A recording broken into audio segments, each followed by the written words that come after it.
ઓછા રોકાણમાં વધુ રોજગારી આપનારા સેક્ટરમાં ડાયમંડ ઇન્ડસ્ટ્રીનું પણ નામ છે.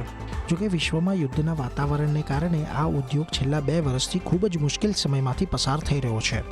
બેન્કો હીરા ઉત્પાદકોને સરળતાથી લોન આપતી નથી, મશીનરી પર કોઈ સબસિડી નથી, સ્ટાર્ટઅપ્સમાં તેમની ગણતરી થતી નથી, ઉદ્યોગ મુદ્રા લોનથી વંચિત છે, જેના કારણે આ ઉદ્યોગ બજેટ પાસેથી મોટી આશા સાથે રાહ જોઈ રહ્યો છે.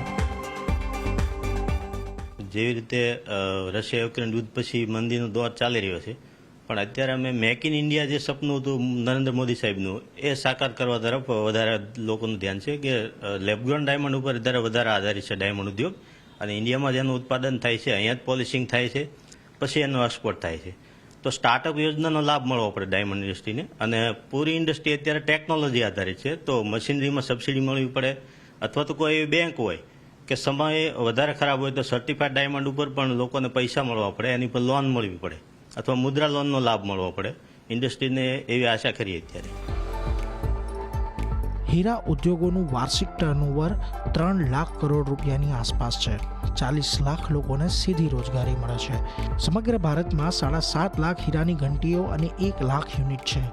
લાખો રત્ન કલાકારો હવે આ બજેટમાંથી સરકાર પાસે ઘણી માંગ કરી રહ્યા છે.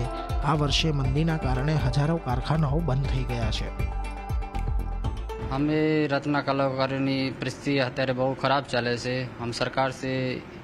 સરકાર से यही विनती જોઈએ છે કે हमारे માટે बीमा अथवा आवास योजना આવું બધું જોઈએ છે.